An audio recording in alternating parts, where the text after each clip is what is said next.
dia. Acho que é muito esquisito para mim pregar num ambiente assim, numa igreja, com microfone, com culto. Não é o que eu estou acostumada a fazer. Não estou acostumada a pregar para a igreja.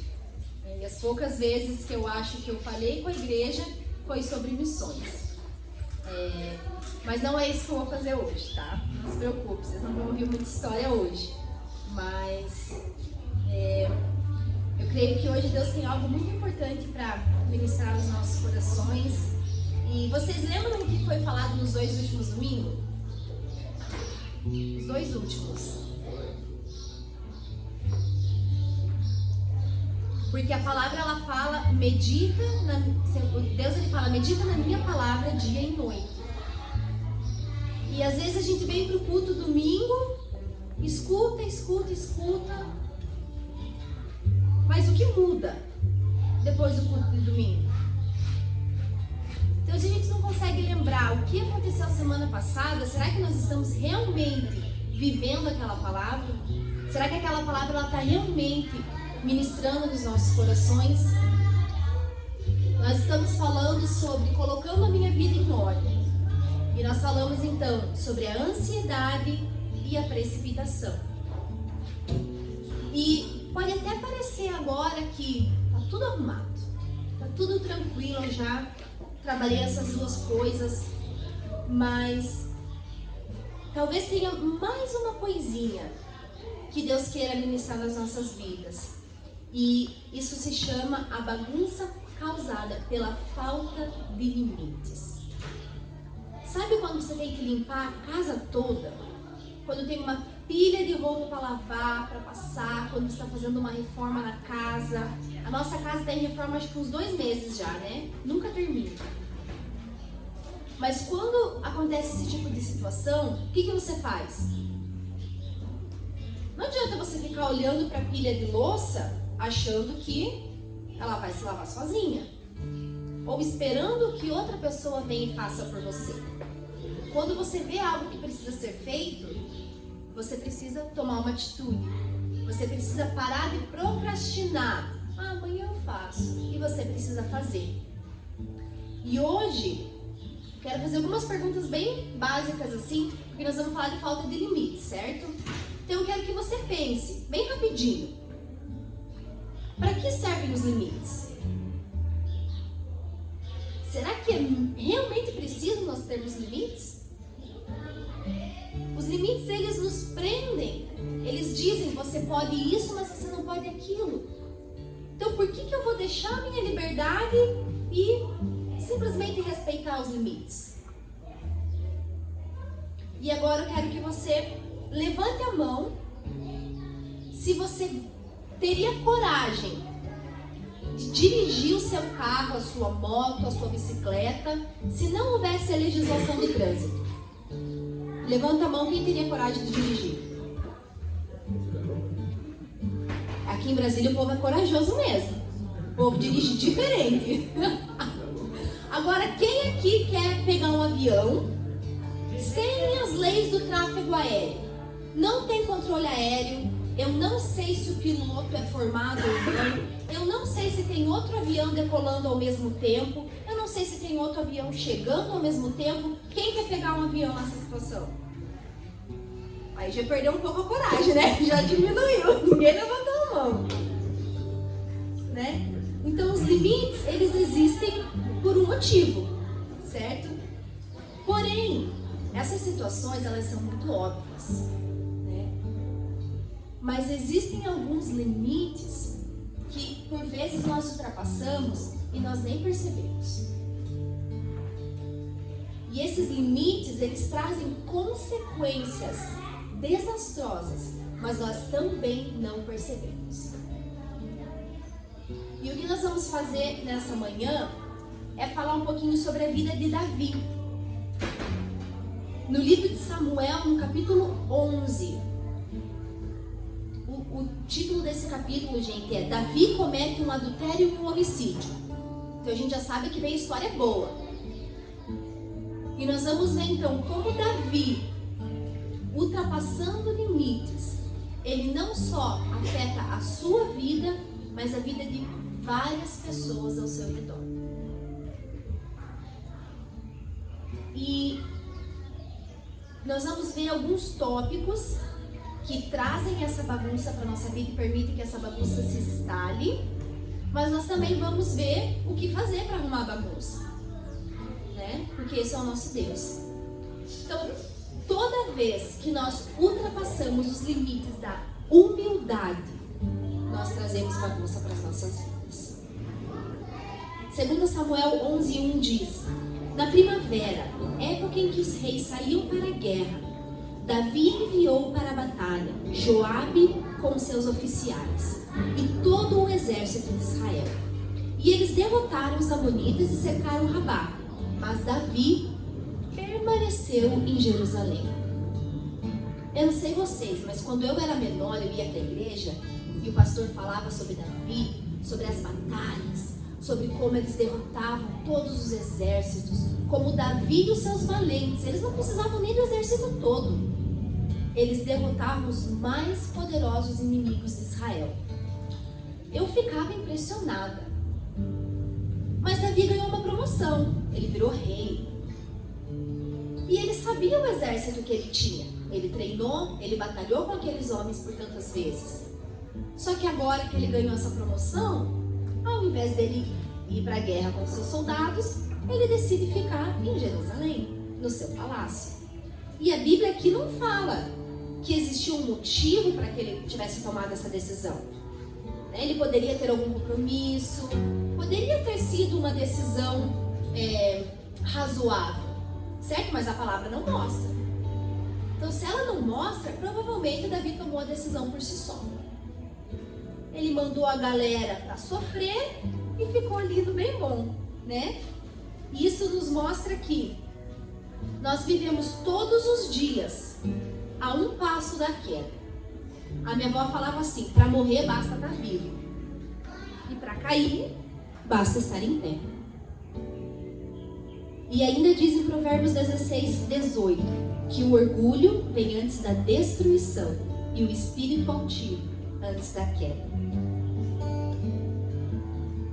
E a autoconfiança em excesso pode enfraquecer os limites.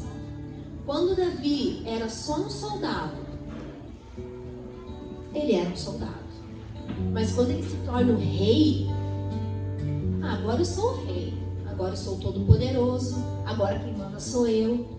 E a confiança dele, ela vai crescendo, e quando a nossa confiança ela é excessiva, nós deixamos de depender de Deus e nós passamos a confiar mais em nós mesmos.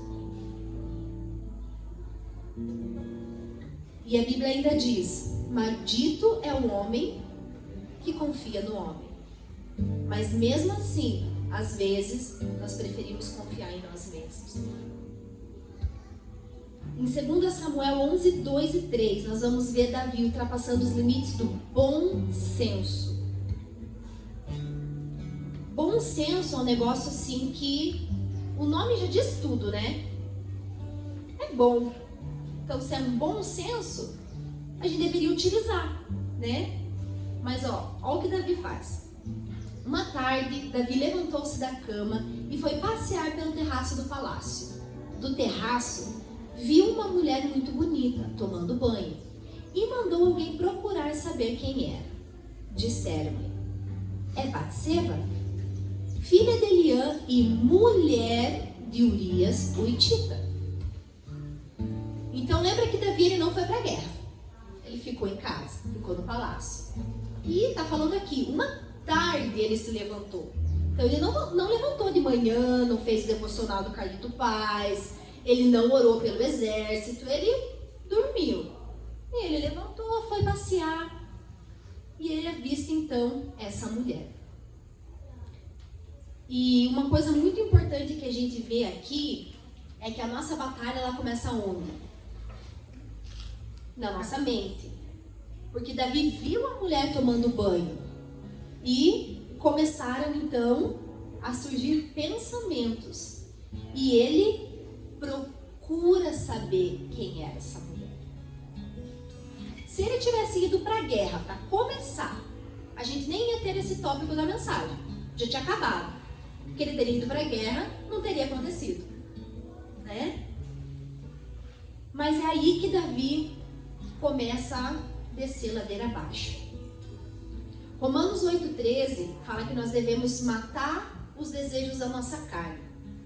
Só que quando nós deixamos os nossos desejos e as nossas emoções serem senhores sobre nós, nós ultrapassamos limites.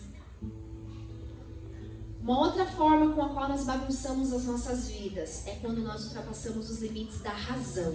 E nós vamos ver nos versículos 4 e 5. Davi mandou que a trouxessem e se deitou com ela, que havia acabado de se purificar da impureza da menstruação. Depois, voltou para casa. A mulher engravidou e mandou um recado a Davi, dizendo que estava grávida. Esse banho que Batseba estava tomando era um ritual de purificação, porque ela tinha terminado, encerrado o seu ciclo menstrual. E a lei judaica exige da mulher que ela se purifique após esse período. Então ela não estava tomando um banho de biquíni, com shampoo, aquele, sabe, que passa na propaganda, sensualizando? Não era esse tipo de banho que ela estava tomando. Ela estava fazendo um ritual. E após esse período, era um período mais fértil das mulheres, onde elas então teriam mais chances de gerar filhos. Agora, vamos pensar. Davi, ele era rei. Ele era conhecedor da palavra.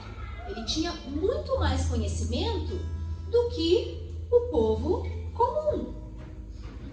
Então, ele sabia o que ela estava fazendo. Ele sabia que era o ritual da purificação. E ele também sabia que era muito provável que se ela tivesse uma relação, ela engravidaria após esse período. Mas mesmo assim, ele ultrapassa os limites da razão e ele cede aos desejos da carne.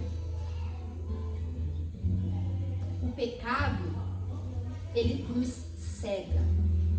Nós perdemos o senso crítico, nós perdemos a razão. Para falar assim bem claramente, o pecado nos emburrece. Porque se a gente analisar assim, frio e cruamente, Davi não foi burro. Ele sabia todas as circunstâncias, ele sabia o que ia acontecer, mas ele fez mesmo assim. E o pior é que esse ultrapassar de limites de Davi, ele não só afetou a vida dele, mas ele afetou a vida das pessoas ao seu redor. E nós vamos ver aqui, na continuação da história, quantas pessoas vão ser afetadas pelo erro de Davi, pela falha dele em vencer essa batalha contra os seus desejos. Nós bagunçamos as nossas vidas quando nós ultrapassamos o limite da integridade. E agora eu quero ler aqui um pouquinho mais do que está no slide, capítulo 11, do verso 6 ao 13.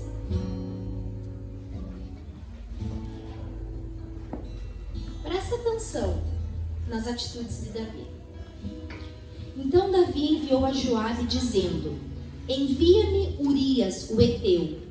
E Joabe enviou Urias a Davi. Vindo, pois, Urias a ele, perguntou Davi como ficava Joabe e como ficava o povo e como ia a guerra, para dar uma introduzida no assunto, né? Depois disse Davi a Urias: desce à tua casa e lava os teus pés. E saindo Urias da casa real, logo saiu atrás dele e iguaria mandou presente para Urias. Porém, Urias se deitou à porta da casa real com todos os servos do seu senhor e não desceu à sua casa. E o fizeram saber a Davi, dizendo: Urias não desceu à sua casa. Então disse Davi a Urias: não vens tu de uma jornada? Por que não desceste à tua casa? E disse Urias a Davi: a arca e Israel e Judá ficam em tendas, e Joabe, meu senhor, e os servos de meu senhor estão acampados no campo. E hei de eu entrar na minha minha casa para comer e beber e para me deitar com a minha mulher? Na ansiedade de cobrir o seu erro, Davi faz o quê? Eu vou mandar Urias para casa, ele vai se deitar com Batseba e vai ficar tudo resolvido. Todo mundo vai pensar que o filho é dele. Ao invés de tratar a raiz do problema, Davi tenta dar um jeitinho.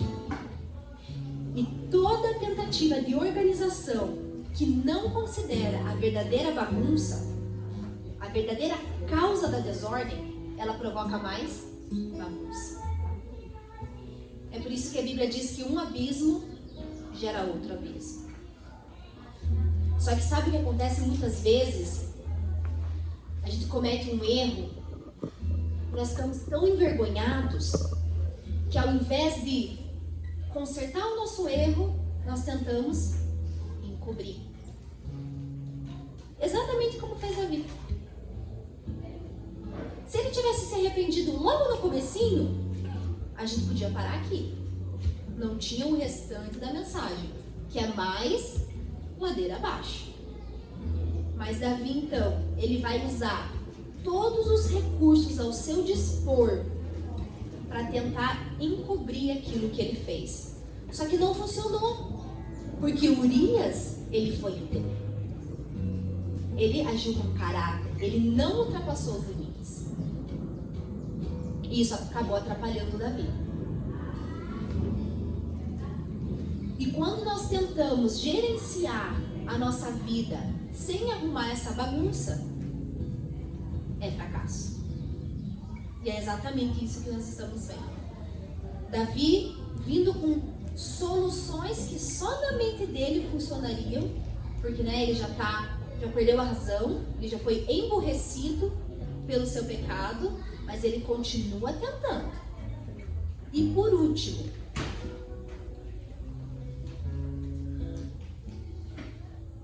nós trazemos bagunça para as nossas vidas quando nós ultrapassamos os limites do caráter, que foi exatamente o que Urias teve quando Davi tentou mandar ele para casa para dormir com a sua esposa.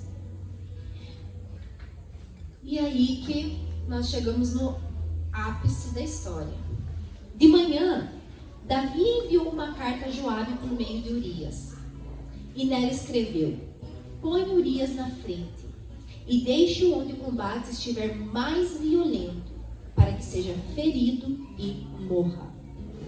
Como Joabe tinha cercado a cidade, colocou Urias no lugar onde sabia que os inimigos eram mais fortes. Então Davi, não tendo sucesso nas suas outras tentativas, ele se utiliza agora da sua posição e dos seus recursos para resolver o seu problema de vez. Sem Urias, sem problema. E ele mata Urias. Lembra do título, desse capítulo? Um adultério e um homicídio.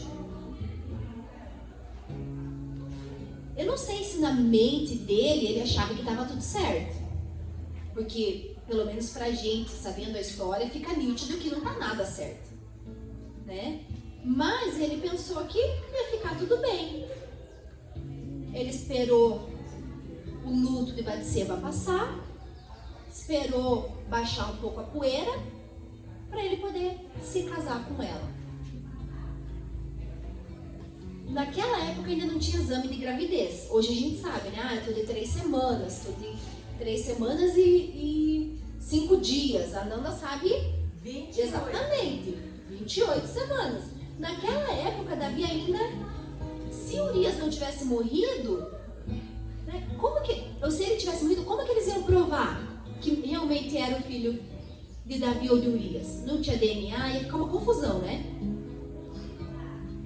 Mas ele resolveu, ele mandou matar. Porém, não há nada oculto que não venha à luz. E aparece então um cara muito corajoso, no capítulo 12. E esse profeta é Natã. Quando Davi estava no bem bom, achou que tudo tinha passado, Natã chega para conversar com ele. E ele diz, no versículo 8: Eu te dei a casa do teu Senhor, e as mulheres do teu Senhor em teu seio, e também te dei a casa de Israel e de Judá. E se isso é pouco, mais te acrescentaria tais coisas. Por que, pois, desprezaste a palavra do Senhor, fazendo mal diante dos seus olhos? A Urias, o Heteu, feriste a espada, e a sua mulher tomaste por tua mulher, e a ele mataste com a espada dos filhos de Amon. Agora, pois, não se apartará a espada jamais da tua casa, porquanto me desprezaste e tomaste a mulher de Urias, o Heteu, para que te seja por mulher. Assim diz o Senhor: eis que suscitarei da tua mesma casa um mal sobre ti, e tomarei tuas mulheres perante os teus olhos, e as darei a teu próximo, o qual se deitará com tuas mulheres perante esse sol.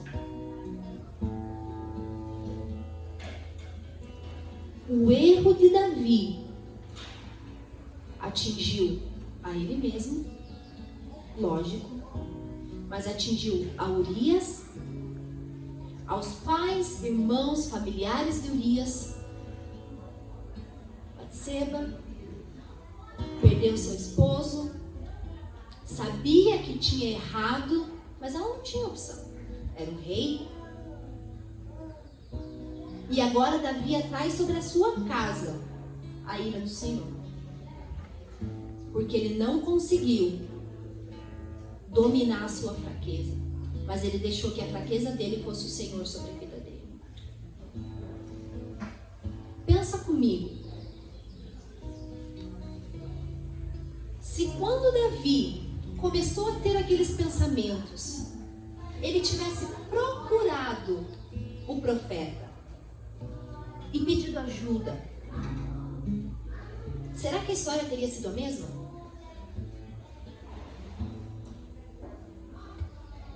Porque sozinhos, às vezes, nós não vamos conseguir vencer as nossas fraquezas. Mas é por isso que Deus nos deu uns aos outros. É por isso que tem pastor na igreja. É por isso que tem líder. É por isso que você tem amigos. Eu acho, isso é uma opinião minha, tá? Muito melhor eu confessar uma fraqueza do que confessar um pecado. Mas a gente deixa a vergonha dizer que nós não podemos confessar as nossas fraquezas.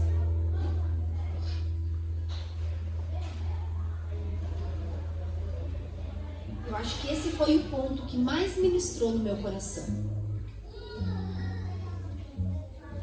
Davi poderia ter evitado toda essa desgraça se ele tivesse pedido conselhos, se ele tivesse pedido uma oração.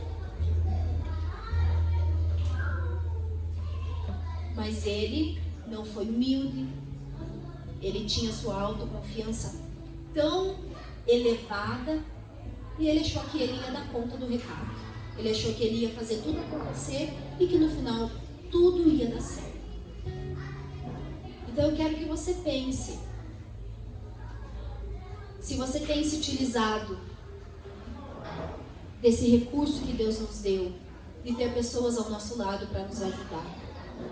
E eu quero que você pense se você tem deixado o seu orgulho ou a sua autoconfiança te impedir de pedir ajuda. Pedir ajuda não é vergonha para ninguém. Mas confessar pecado também não é vergonha. Vergonha é continuar no erro. E Davi prontamente se arrependeu. Quando o profeta Natã confrontou a Davi, com muita coragem, porque era o rei de Israel, Davi se arrependeu. E o profeta então diz: o Senhor perdoou o seu pecado, você não morrerá. O arrependimento genuíno e a disposição de recomeçar são essenciais para arrumar essa bagunça gerada pela falta de limites. Agora a gente só ouviu coisa ruim até agora, né? Davi só fez coisa que não era para ter feito. E os resultados, claro, ele plantou aquilo que ele colheu. Foi piorando, foi piorando, foi piorando. Mas Deus, Ele é tão bom, Ele é tão misericordioso. E a sua graça é tão incompreensível que Ele usa essa história. Parece história de filme. Mas Ele usa essa história e Ele restaura a ponto de que o filho do adultério se torna o próximo rei de Israel e aquele que vai construir o templo do Senhor.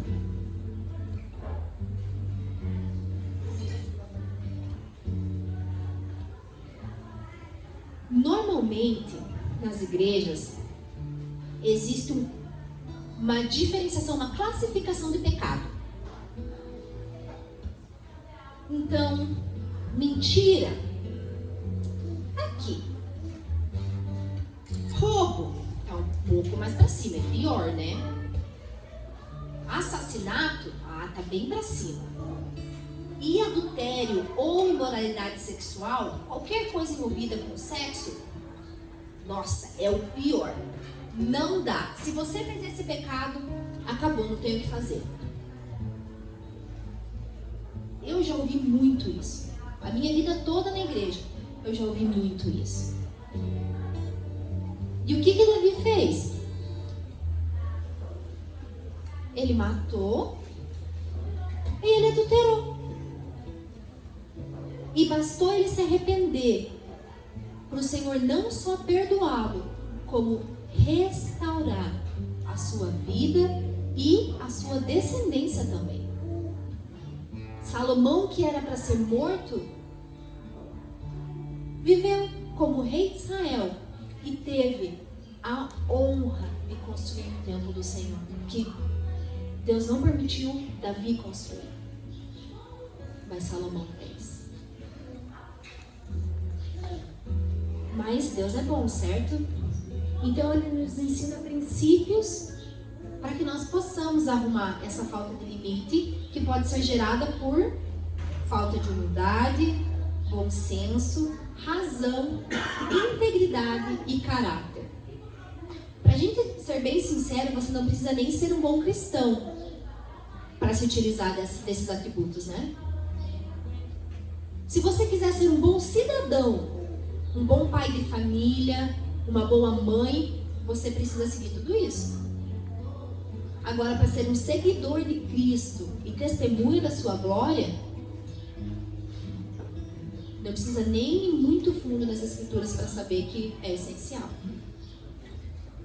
Então vamos consertar a falta de limites, toda essa bagunça que ela gerou. Primeiro, arrependimento. Nós precisamos nos restabelecer conectados com Deus por meio do arrependimento. Vocês já ouviram falar assim aquelas pessoas: eu não me arrependo de nada do que eu fiz.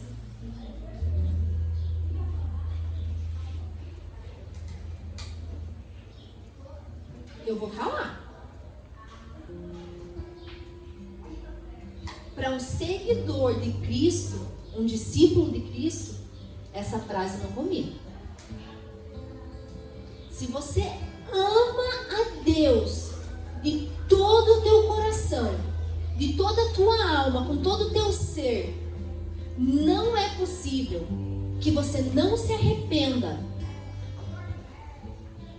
de fazer coisas que te tornam menos parecidos com Ele. Não é possível. Então nós precisamos nos arrepender. Tem misericórdia de mim, ó Senhor, por teu amor, por tua grande compaixão, apaga as minhas transgressões. Lava-me de toda a minha culpa e purifica-me do meu pecado.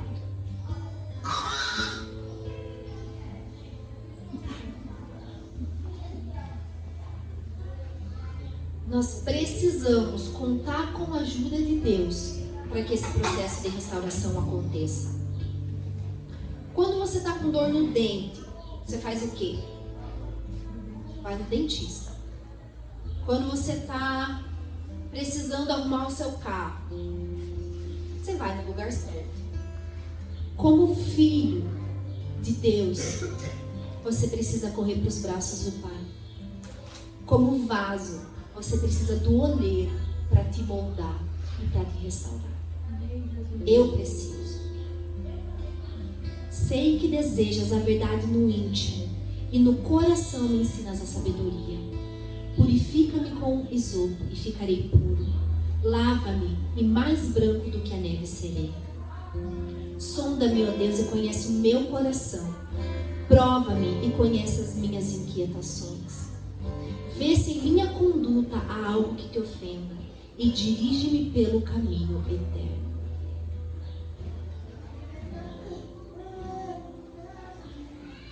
E para arrumar essa bagunça, nós precisamos desenvolver uma vida equilibrada na palavra de Deus. Nos últimos domingos, nós temos ouvido muito sobre jejum, sobre propósitos, sobre oração, sobre devocional, sobre a tua intimidade com Deus, sobre a leitura da palavra. E se isso daqui não acontece nas nossas vidas, essa é a primeira coisa que tem que mudar. Sem relacionamento com Deus, sem leitura da palavra, nós estamos fadados ao fracasso.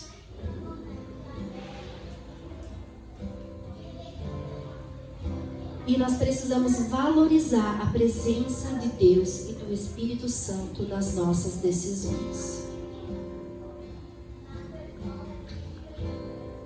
Quando eu era menor, e eu às vezes queria, não, agora eu tô crescida, eu não preciso mais perguntar para os meus pais o que eu tenho que fazer.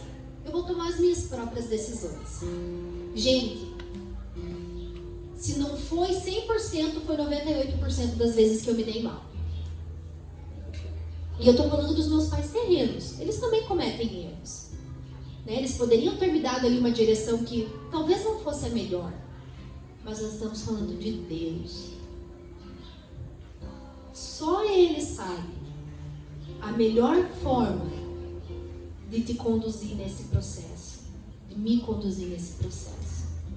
Mas se você não perguntar, se eu não perguntar, nós vamos cair no mesmo erro. E o ciclo vai só se repetir. Eu costumava, sempre que eu dirigia, eu nunca fui boa de memória, assim, de saber onde eu estou geograficamente, de saber o meu caminho. Então eu sempre usava o GPS. Mas ao mesmo tempo eu sempre perguntava para Deus se eu tinha que entrar uma rua antes, se eu tinha que continuar seguindo. Mas o nosso problema é que nós nos acostumamos com Deus. Nós caímos no comodismo e nós achamos que tudo é normal. Então, um belo dia eu fui visitar uma amiga e eu não orei, não perguntei para Deus que caminho eu devia seguir. E na volta para casa, eu segui um caminho que quase me levou à morte física. Havia um caminho, um rio e uma floresta e um breu. Parecia que não tinha luz alguma naquele lugar. A única luz que eu via, ela estava lá no final. Mas o GPS estava falando que faltavam 5 minutos para eu chegar em casa. Por que eu vou perguntar para Deus se só falta 5 minutos, Autoconfiança eu consigo. E eu fui passando ali com uma dificuldade porque tinham tantos buracos e eu não enxergava nada. Até que eu parei de frente para uma... Não dá para falar que era uma ponte. Eram 2 tábuas. 2 pedaços de madeira. E o que parecia ser um buraquinho. Eu falei, é claro que eu consigo passar.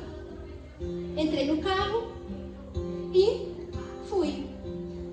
E eu caí no buraco. Lógico que daí eu lembrei de Deus, né? Eu falei, meu Deus, o que eu faço? Eu olhei, eu olhava o pneu, parecia que não era nada, parecia, né, que se eu tentasse mais um pouquinho eu conseguia sair. Eu liguei o alerta, eu falei, bom, vou ligar pro meu pai. Gente, não tinha nem luz no lugar. Vocês acham que tinha sinal de internet? Tinha. Eu mandei uma mensagem pro meu pai, liguei pro meu pai, não lembro. Deus é tão bom que o meu pai estava a 10 minutos do local onde eu estava.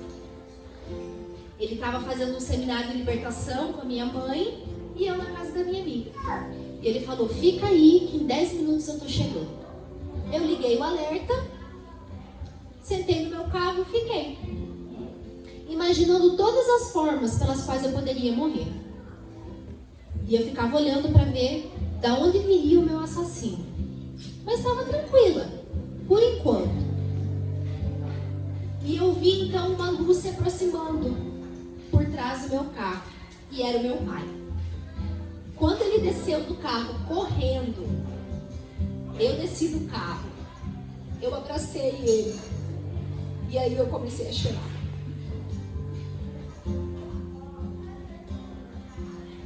Quando eu encontrei os braços do pai, eu comecei a chorar. Mas aí eu sabia que eu estava segura. Ele me colocou no carro, nós fomos para a igreja. A minha mãe já tinha mobilizado toda a intercessão da igreja. Eles nem me conheciam, mas eles estavam todo mundo orando por mim. E eu entrei em estado de choque. Nós fomos para casa. Eu tremia, eu não conseguia dormir. Se eu escutava o barulho, eu entrava em desespero. O meu irmão, ele é um pouquinho barulhento só, gente. Então ele entrou em casa, ele bateu a porta, eu dei um pulo na cama. Minha mãe teve que me segurar para calma, filha, tá tudo bem. E eu tive que então começar a tomar remédio para poder dormir. Eu não queria mais dirigir por causa de um erro que a gente não pode cometer. Nós não podemos deixar o nosso eu nos guiar. Nós não podemos ser Senhor sobre nós mesmos. Nós temos que depender do Espírito Santo para guiar as nossas mais simples decisões. As mais simples. Não é sobre que faculdade você vai fazer.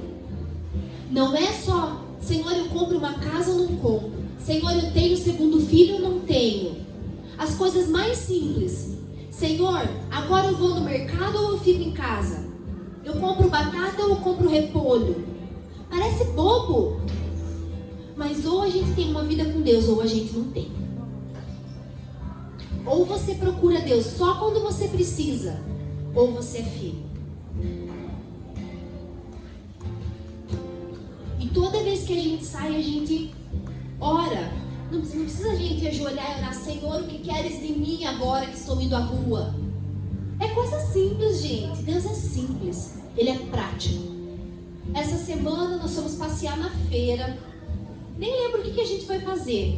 Mas nós estávamos passeando, esperando. Estava demorando tanto. A gente já estava cansado, com fome. Mas a minha mãe decidiu parar numa lojinha que vendia azulejo decorado. Na hora, gente, eu fiquei muito brava. Eu estava morrendo de fome. Mas a gente parou, e daí a minha mãe e o meu irmão, eles são muito relacionais. Eles falam com todo mundo que eles não conhecem. Pode não parecer, mas eu tenho vergonha. Então eu fico no meu canto, eu fico mais quietinha. Mas a minha mãe, é claro, já começou a conversar, né?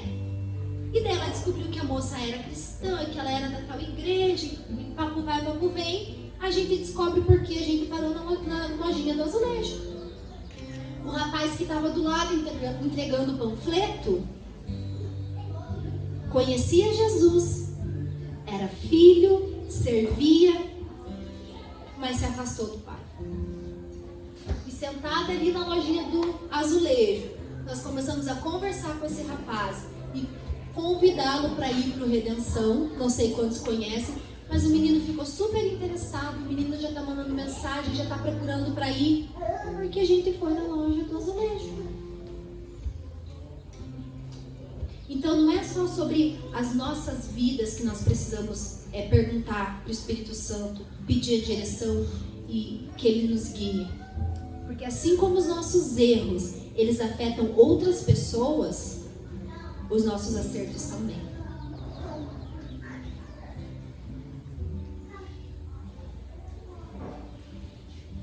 E nós precisamos também testemunhar a mudança que Deus fez nas nossas vidas. Davi, ele escreveu vários salmos após esse ocorrido, né? Após o Salmo 51 retrata aquilo que aconteceu. E ele escreve então: cantarei, Senhor, das tuas maravilhas. E ele conta, ele espalha para as pessoas aquilo que Deus fez nele. É muito, muito egoísmo guardar Jesus para nós mesmos. Sabe, eu fiz muita coisa que me fizeram menos parecidas com Jesus. Mas eu conto, porque as pessoas precisam saber o que Deus fez na minha vida. Ele fala em Atos que descerei sobre vós o meu Espírito e serei minhas testemunhas. Se a gente entende o Evangelho, o poder do Evangelho, é impossível guardar para si só a transformação que Jesus pode fazer. É impossível.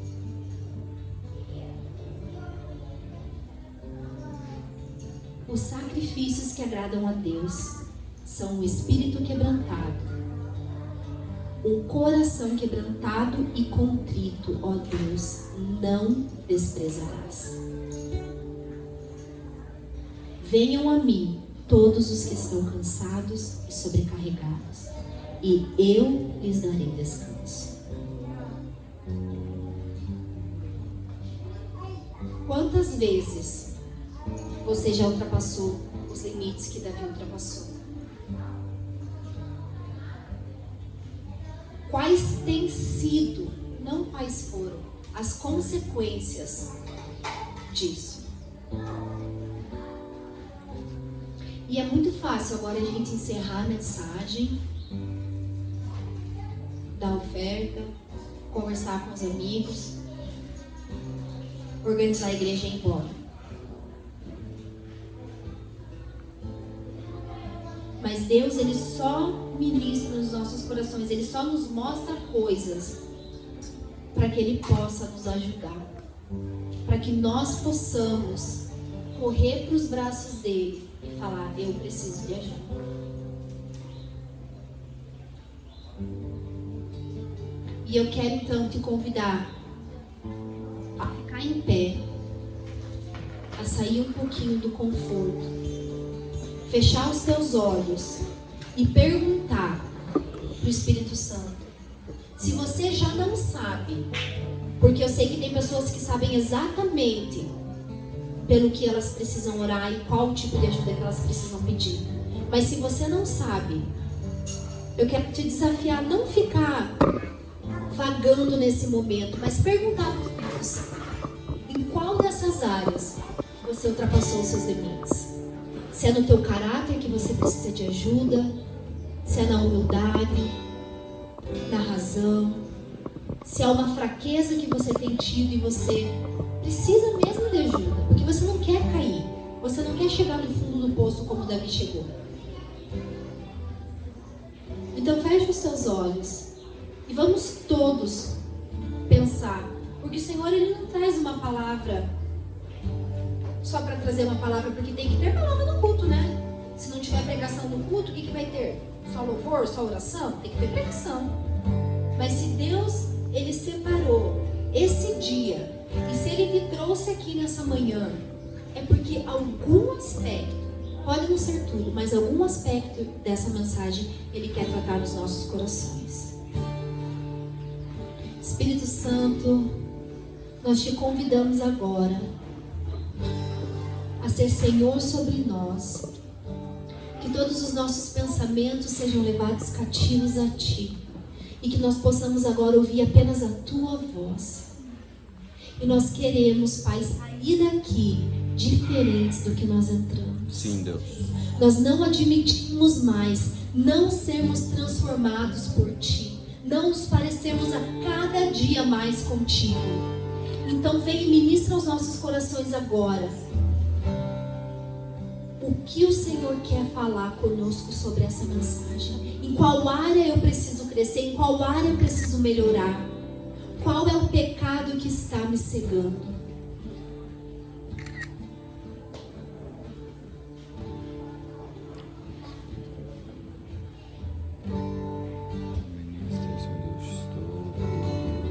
E se você é uma pessoa que você tem um pouquinho de dificuldade de ouvir a voz de Deus e entender aquilo que Ele está querendo te dizer, eu quero que você simplesmente erga a sua mão.